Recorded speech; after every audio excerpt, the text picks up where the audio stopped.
আৰু লগতে শিল্পী দিৱস সংস্কৃতি সম্বন্ধীয় যিমানখিনি বঁটা আছে এইটো আমি শিল্পী দিৱসৰ লগত সংগতি ৰাখি 17 জানুৱাৰী তাৰিখে প্ৰদান কৰা হ'ব আৰু বঁটাসমূহ যেতিয়া আমি প্ৰদান কৰিম শিল্পী দিৱস হোমেন বৰগোহাঁইৰ জন্ম দিৱস ভোগেশ্বৰ বৰুৱাৰ জন্ম দিৱস তাৰ 7 দিন আগত এই বঁটাসমূহ ঘোষণা কৰা হ'ব ধন্যবাদ আমাৰ কেবিনেটৰ বাকি সিদ্ধান্তসমূহ মাননীয় মন্ত্ৰী পীযুষ হাজৰিকা আৰু কেশৱ মহন্ত ডাঙৰীয়াই তেওঁ আপোনালোকক জনাব মই আপোনালোকৰ পৰা বিদায় লৈছো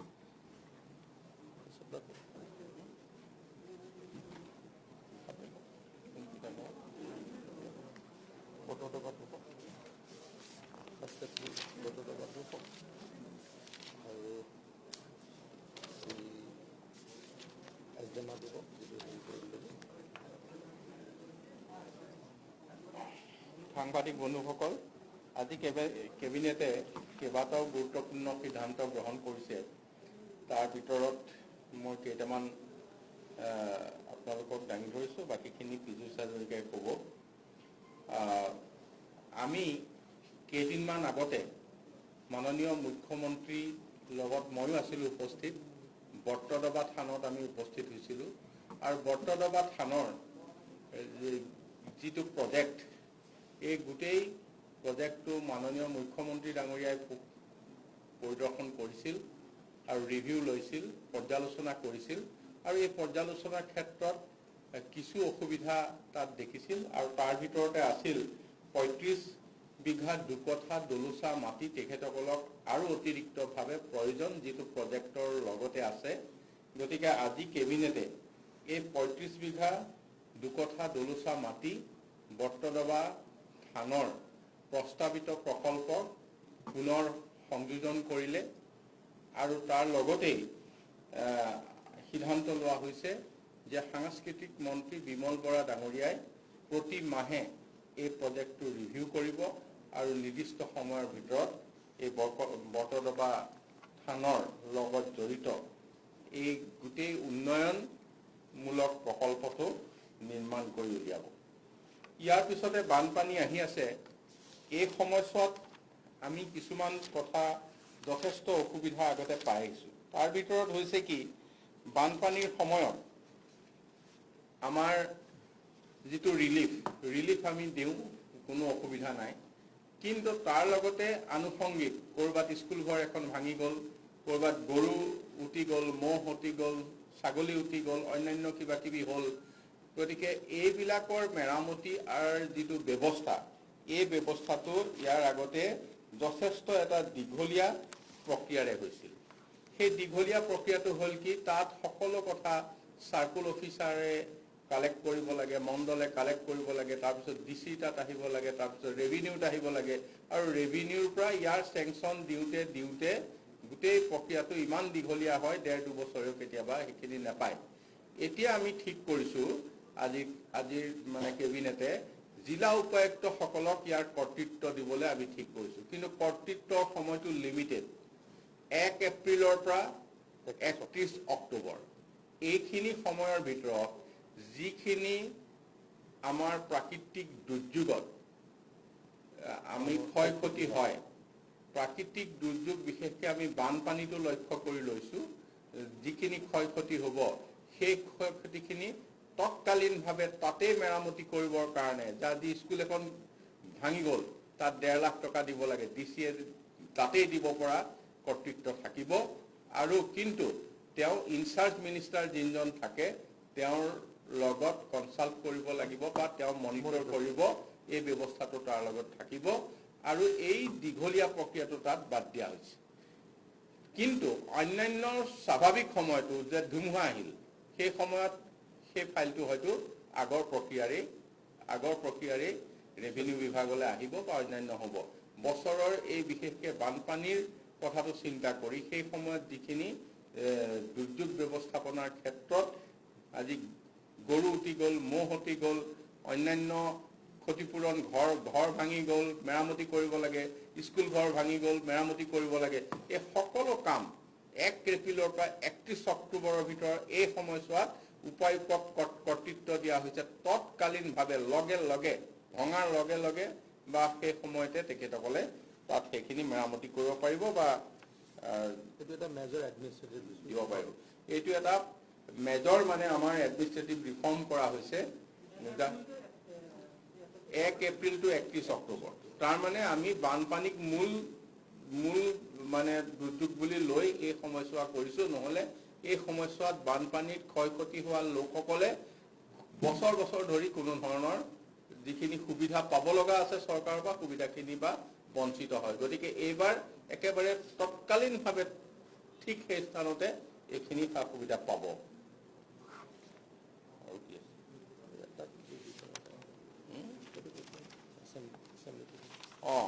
আমি অহা 12 জুলাই তাৰিখৰ পৰা আমাৰ বাজেট অধিৱেশন আৰম্ভ কৰিবলৈ আজি কেবিনেটে ৰিকমেণ্ড কৰিছে। এইটোৰ যি নটিফিকেশ্যন হ'ব এইটো ৰাজভৱনৰ পৰা হ'ব, কিন্তু কেবিনেটে ৰিকমেণ্ড কৰিছে যে অহা 12 জুলাইৰ পৰা বাজেট অধিৱেশন, নতুন চৰকাৰৰ প্ৰথম বাজেট অধিৱেশন অনুষ্ঠিত হ'ব। 25 দিন তাৰ ভিতৰতো শনিবাৰ দেওবাৰ সাধাৰণতে বন্ধ থাকে। তাৰপিছত আমাৰ এটা ৰিচেছ থাকে, মানে বাজেট হোৱাৰ পিছত 10 দিনৰ কাৰণে বাজেট ষ্টেণ্ডিং কমিটিত যায়। গতিকে ষ্টেণ্ডিং কমিটিৰ পৰা ঘূৰি আহে। এনেকৈ মিলি আমাৰ 25টামান ৱৰ্কিং ডে আমি আশা কৰিছোঁ, আগতকৈ বেছি। সেই ধৰণে এইখিনি অৱশ্যে নিৰ্ধাৰিত কৰিব স্পীকাৰৰ কাৰ্যালয়ে আৰু বিজনেছ এডভাইচাৰী কমিটিয়ে। গতিকে মই মোটামুটি এইকেইটা কথা আপোনালোকৰ দাঙি ধৰিলোঁ, আৰু বাকীখিনি কথা আমাৰ পীযুষ হাজৰিকা ডাঙৰীয়াক মই দাঙি ধৰিবলৈ অনুৰোধ জনাইছোঁ।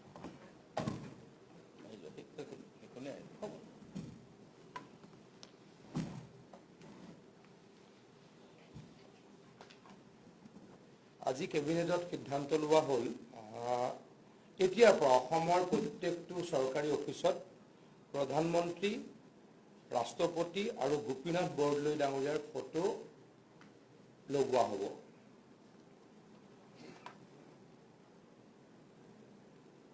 ছেকেণ্ডলি, আজি কেবিনেটত এটা সিদ্ধান্ত লোৱা হ'ল যে চিপাঝাৰ সমষ্টিৰ গৰুখুটি বুলি অঞ্চলত প্ৰায় 77,000 বিঘা মাটি চৰকাৰী ভূমি আছে। সেই চৰকাৰী ভূমিত কেনেকৈ খেতিৰ উপযোগী কৰি বা খেতি কৰি অসমৰ অৰ্থনৈতিক অৱস্থা আৰু সুচল কৰিব পাৰি, তাৰ কাৰণে কিছু আলোচনা কৰা হয়। আৰু কেবিনেটে বিধায়ক পদ্ম হাজৰিকা ডাঙৰীয়াৰ সভাপতিত্বত দিলীপ শইকীয়া ডাঙৰীয়া, মৃণাল শইকীয়া ডাঙৰীয়া আৰু পৰমানন্দ ৰাজবংশী ডাঙৰীয়াক লৈ এখন সমিতি গঠন কৰে, আৰু তেখেতলোকৰ লগত মেম্বাৰ ছেক্ৰেটাৰী হ'ব বিনোদ চেচান ডাঙৰীয়া। আৰু এই কমিটিখনে তাৰ এই অঞ্চলৰ গৰুখুটি অঞ্চলৰ ৰাইজৰ লগত আলোচনা কৰি কেনেকৈ পাব্লিক পাৰ্টিচিপেশ্যন বঢ়াব পাৰি, কি খেতি কৰিলে আমাৰ সেই অঞ্চলত কি খেতি ভালকৈ হয়, কি খেতি হ'লে আমাৰ আকৌ কৈছোঁ কৃষি খণ্ডত অগ্ৰগতি লাভ কৰোঁ, সেই বিষয়ে তাত গৈ আলোচনা কৰি ৰাইজৰ লগত আলোচনা কৰি সিদ্ধান্ত ল'ব আৰু কেবিনেটত তেখেতলোকৰ প্ৰতিবেদন দাখিল কৰিব। এইটো এটা আজিৰ কেবিনেটৰ গুৰুত্বপূৰ্ণ সিদ্ধান্ত আছিলে। আৰু এটা আজিৰ কেবিনেটৰ গুৰুত্বপূৰ্ণ সিদ্ধান্ত যে আমি বাতৰি কাকতত বা টিভিত বিভিন্ন সময়ত আমি শুনিবলৈ পাওঁ, পঢ়িবলৈ পাওঁ, কয়লা ব্যৱসায় কেন্দ্ৰ কৰি কিছু অসামাজিক কাৰ্যকলাপ হৈ থকা। তাক ৰোধ কৰিবলৈ আজি কেবিনেটে মুখ্যমন্ত্ৰী ডাঙৰীয়াৰ নেতৃত্বত অত্যন্ত গুৰুত্বপূৰ্ণ এটা দৃঢ় সিদ্ধান্ত গ্ৰহণ কৰিছে যে এতিয়াৰে পৰা দীঘৰখাল, বৰাক ভেলীৰ দীঘৰখাল আৰু শ্ৰীৰামপুৰত অভাৰলোড ট্ৰাকৰ জোখ মাখ কৰা হ'ব। চৰকাৰী ৱে ব্ৰিজত যদি কোনোবা ট্ৰাকত অভাৰলোড কয়লা গৈছে তেতিয়া তাতে জোখ মাখ কৰা হ'ব, ৱে ব্ৰিজত জোখ লোৱা হ'ব, ৱেইট কৰা হ'ব, আৰু যদি অভাৰলোড হৈছে অভাৰলোডৰ যিখিনি কয়লা সেইখিনিক আনলোড কৰি দিয়া হ'ব। অকল কয়লা শ্ৰীৰামপুৰৰ দীঘৰখাল এই গোটেই ব্যৱস্থাটো 31 মাৰ্চলৈকে হ'ব পৰীক্ষামূলকভাৱে কৰা হ'ব মাননীয় মুখ্যমন্ত্ৰী ডাঙৰীয়া আৰু বিত্তমন্ত্ৰী আৰু ট্ৰান্সপোৰ্ট মিনিষ্টাৰ ডাঙৰীয়াৰ নেতৃত্বত তেখেত মনিটৰিঙত এই গোটেই প্ৰক্ৰিয়াটো চলিব মই আকৌ কৈছো 31 মাৰ্চলৈকে পৰীক্ষামূলকভাৱে এই প্ৰক্ৰিয়াটো চলিব কাৰণ আমি দুৰ্নীতি ৰোধ কৰিব খুজিছো সিন্ডিকেট শব্দটো নাইকিয়া কৰিব খুজিছো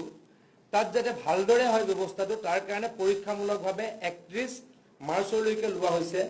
তাত যদি আকৌ কিবা অনিয়ম হোৱাৰ খুৰুঙা কোনোবাই উলিয়াই দুষ্ট প্ৰকৃতিৰ ব্যক্তিয়ে তেতিয়া নতুন ধৰণে চিন্তা কৰা হ'ব সেই কাৰণে এই গোটেই প্ৰক্ৰিয়াটো 31 মাৰ্চলৈকে ৰখা হৈছে এতিয়াৰ পৰা আকৌ কৈছো অভাৰলোডিংৰ নামত কোনো ধৰণৰ যাতে কোনোৱে দুষ্কাৰ্য কৰিব নোৱাৰে আমি টিভিত দেখা পাওঁ পেপাৰত দেখা পাওঁ অভাৰলোডিং গাড়ী বা অভাৰলোডিং ট্ৰাক চলাচলৰ সুযোগ কৰি দিয়াৰ নামত সিন্ডিকেট কৰা হয় অসামাজিক কাৰ্যকলাপ কৰা হয় তাক ৰোধ কৰিবৰ কাৰণে অসমৰ বাহিৰলৈ যাতে অভাৰলোড ট্ৰাক লৈ যাব নোৱাৰে তাৰ কাৰণে আকৌ কৈছো শ্ৰীৰামপুৰত প্ৰত্যেকখন ট্ৰাকৰ ৱেইট কৰা হ'ব আৰু যিখিনি মেঘালয়ৰ পৰা বৰাক ভেলীলৈকে সোমাই দীঘৰখালত সেই ট্ৰাকখিনিক ৱেইট কৰা হ'ব আৰু অভাৰলোডিং ট্ৰাকৰ যদি কয়লা অভাৰলোড থাকে তাক নমাই পেলোৱা হ'ব এটো অত্যন্ত এটা গুৰুত্বপূৰ্ণ আমাৰ কেবিনেটে আজি সিদ্ধান্ত লৈছে আৰু কোনো ধৰণৰ কয়লাৰ ট্ৰাক ছাগলীয়া গেটেদি অহা যোৱা কৰিব নোৱাৰিব অসমৰ বাহিৰৰ পৰা কোনো ধৰণৰ যেহেতু মনিটৰিং কৰিব লাগিব অত্যন্ত কাঢ়া ভাবে গতিকে আমি কেবাটাও গেট কৰিব খোজা নাই অসমৰ পৰা ওলাই যোৱা বা সোমাই যোৱা এটা গেট থাকে ছাগলীয়াত আৰু এটা থাকে শ্ৰীৰামপুৰত হ'ব ছাগলীয়াত এই ব্যৱস্থাটো নহ'ব গতিকে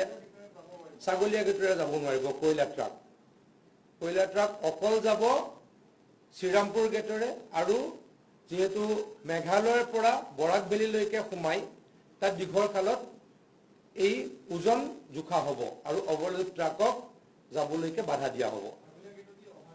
ছাগলীয়া যোগেদি অহা যোৱা দুইটাই বন্ধ সাধাৰণতে আমাৰ পৰা যায় আমাৰ পৰাটো নহয় অসমত কতো কয়লা এক্সট্ৰেকশ্যন নহয় মেঘালয়ত হয় মেঘালয়ত সুপ্ৰিম কোৰ্টৰ গাইডলাইনৰে যিখিনি কয়লা সৰবৰাহ কৰিব পৰা যায় আমাৰ ৰাজ্যৰ মাজৰে যায় আমাৰ বিশেষ কৰিব লগা একো নাথাকে কিন্তু সুপ্ৰিম কোৰ্টৰ গাইডলাইন আছে যে অভাৰলোড ট্ৰাক যাব নোৱাৰে ৰাস্তা নষ্ট হ'ব বা এক্সিডেন্ট হ'ব তাৰ কাৰণে সুপ্ৰিম কোৰ্টৰ ষ্ট্ৰিক্ট গাইডলাইন আছে অভাৰলোড ট্ৰাক যাব নোৱাৰে আৰু তাৰ কাৰণে অভাৰলোড ট্ৰাক যাতে যাব নোৱাৰে এই ব্যৱস্থা আমি হাতত লৈছো মূলতঃ আজিৰ কেবিনেটৰ এইকেইটা সিদ্ধান্ত আছিলে ঠিক আছে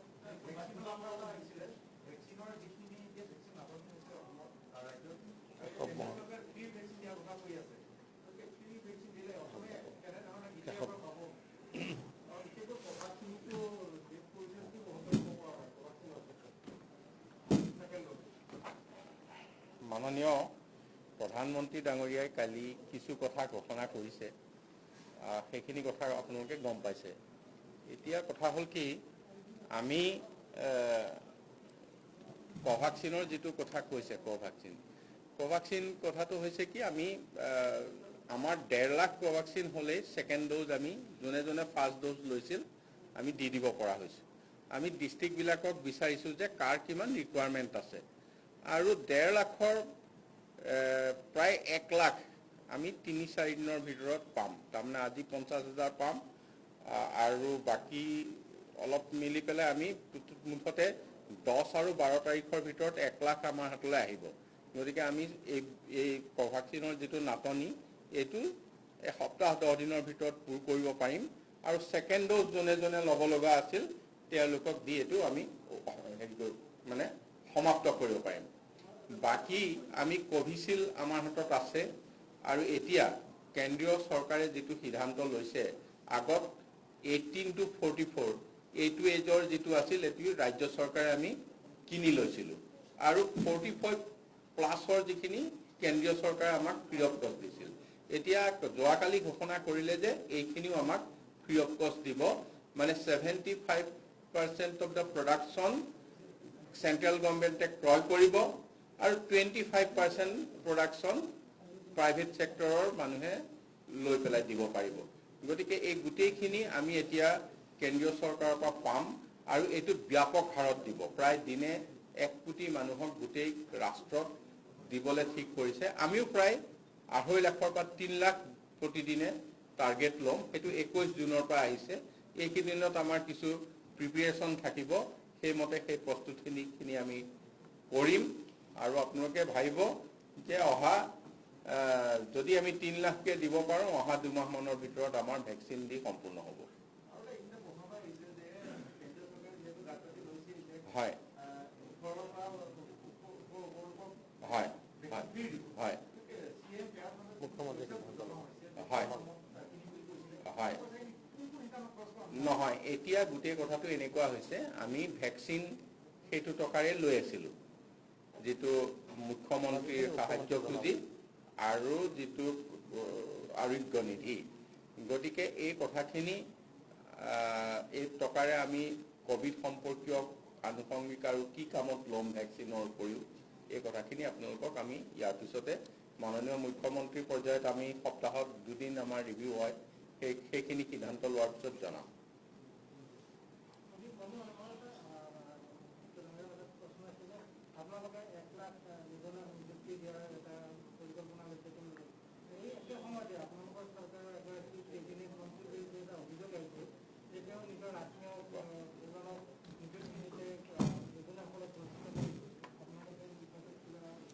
আজিতো প্ৰথম কথা, আজি এখন কেবিনেটৰ প্ৰেছ ব্ৰিফিং। তথাপিতো যিহেতু বিষয়টো গুৰুত্বপূৰ্ণ, মই উত্তৰটো দিব খুজিছোঁ। যদি কিবা তেনেকুৱা ধৰণৰ অনিয়ম হৈছে, যদি কিবা কৈছোঁ, এই ক্ষেত্ৰততো ব্যৱস্থা লোৱা হ'ব। যদি কিবা লোৱা হৈছে দেই, যদি শব্দটো কিন্তু মই স্পেচিফিক কৈছোঁ। আমাক মুখ্যমন্ত্ৰী ডাঙৰীয়াই প্ৰত্যেক মুহূৰ্ততে কৈছে, কোনোজন মন্ত্ৰীয়ে যিটো নেপোটিজিম বুলি কয় বা অঙহী বঙহীৰ কাৰণে ডিপাৰ্টমেণ্টক ব্যৱহাৰ কৰিব, চৰকাৰক ব্যৱহাৰ কৰিব, সেইটো কৰিব নোৱাৰে।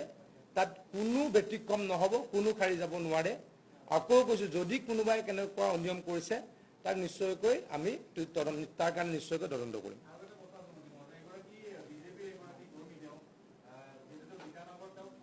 মই এটা কথা কৈছোঁ, আজি স্পেচিফিক, আজিতো স্পেচিফিক কেবিনেটৰ, বেলেগ সময়ত ক'লেতো ঠিক আছে, হ'ব অ'কে।